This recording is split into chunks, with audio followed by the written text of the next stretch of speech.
Next question. Thank you, Lascan Corla.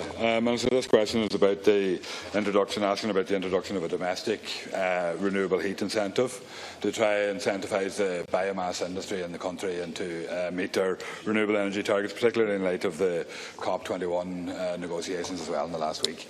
Thank you, Minister.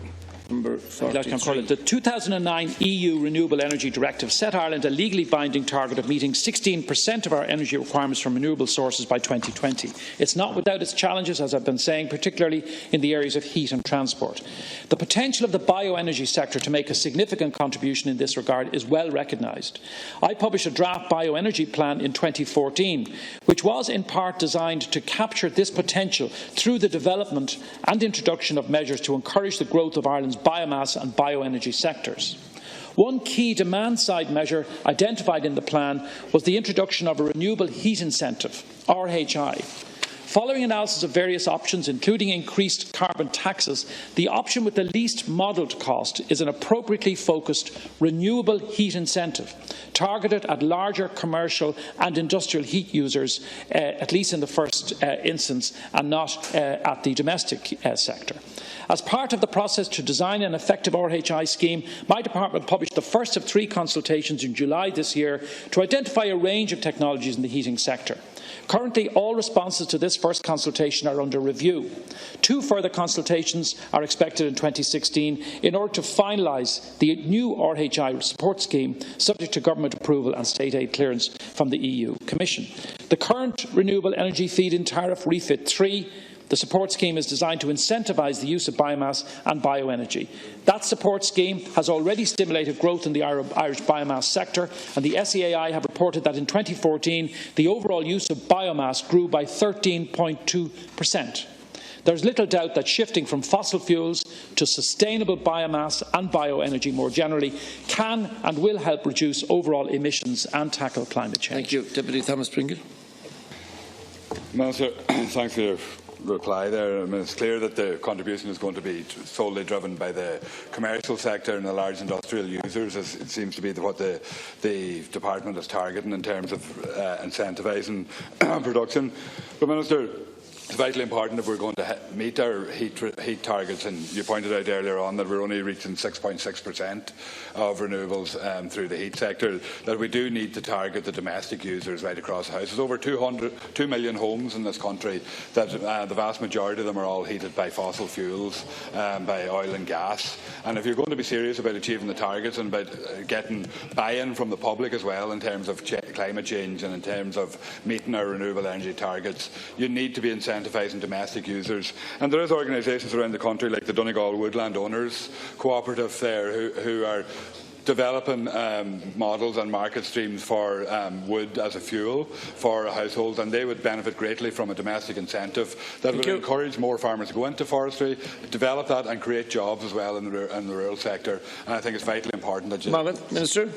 Yeah, thanks, and I do appreciate what the Deputy says about the domestic sector, but you know, there's no point in saying. I mean, we have large industrial users. They are in place in the country. We mightn't like a lot of these big operations and companies and so on, but there's no point in us believing that we shouldn't bring them into the picture and ensure that we incentivise them. I understood that was what the Deputy point was making, having a cut at the larger users, and I apologise if that's not what he meant. But he is right, of course, about the domestic sector, that we do need to incentivise the domestic sector. And the analysis that we carried out suggested that it would not be cost effective at this stage to include the domestic heating sector in the RHI, in the renewable heat incentive itself. This is due to a number of factors, including the much higher support tariff per kilowatt hour of energy that will be required to incentivise households to change heating systems, as well as the significantly greater costs associated with administering the scheme for a large number of households in what is an unregulated sector compared to the approximately 3,000 or so commercial and industrial installations envisaged for the scheme. But there's a lot we can do in the domestic sector, and in fact electricity has a role. Traditionally in this country we shun the idea of electric heat for reasons I think that we all understand, regarded expensive and so on. There's so many fantastic new developments now happening in the sector where we can actually see that electricity can in many ways be the answer, or one of the answers, in the domestic environment. Thank you, Minister. Minister, I wasn't saying that the industrial users shouldn't get an incentive. In fact, I would argue that whether they actually require an incentive, because industrial users can, on their financial plan into the future, and can see that they get a benefit on the return on it. And I do think that domestic users would need an incentive in terms of stimulating an industry right across rural Ireland that could develop and grow and provide jobs as well within rural Ireland. Not only meeting our targets, but also providing jobs and development in the area. And I think that's where the importance of domestic incentive comes into. And, you know, obviously, the government decides that they're going to incentivise business, and business get a lot of incentives. It's time for the householder to get an incentive, and for domestic heat, renewable heat, to be incentivised. Thank you. Minister, to conclude. We'd like to try to do both. And I think that in terms of the scale of what we're proposing and the analysis that we've done in relation to the RHI, it would not be suitable at this point to direct this particular scheme, the renewable heat incentive, into the domestic sector. But I believe there will be a lot that we can do in the domestic sector. We'll discuss this in the white paper, which is due to be published tomorrow.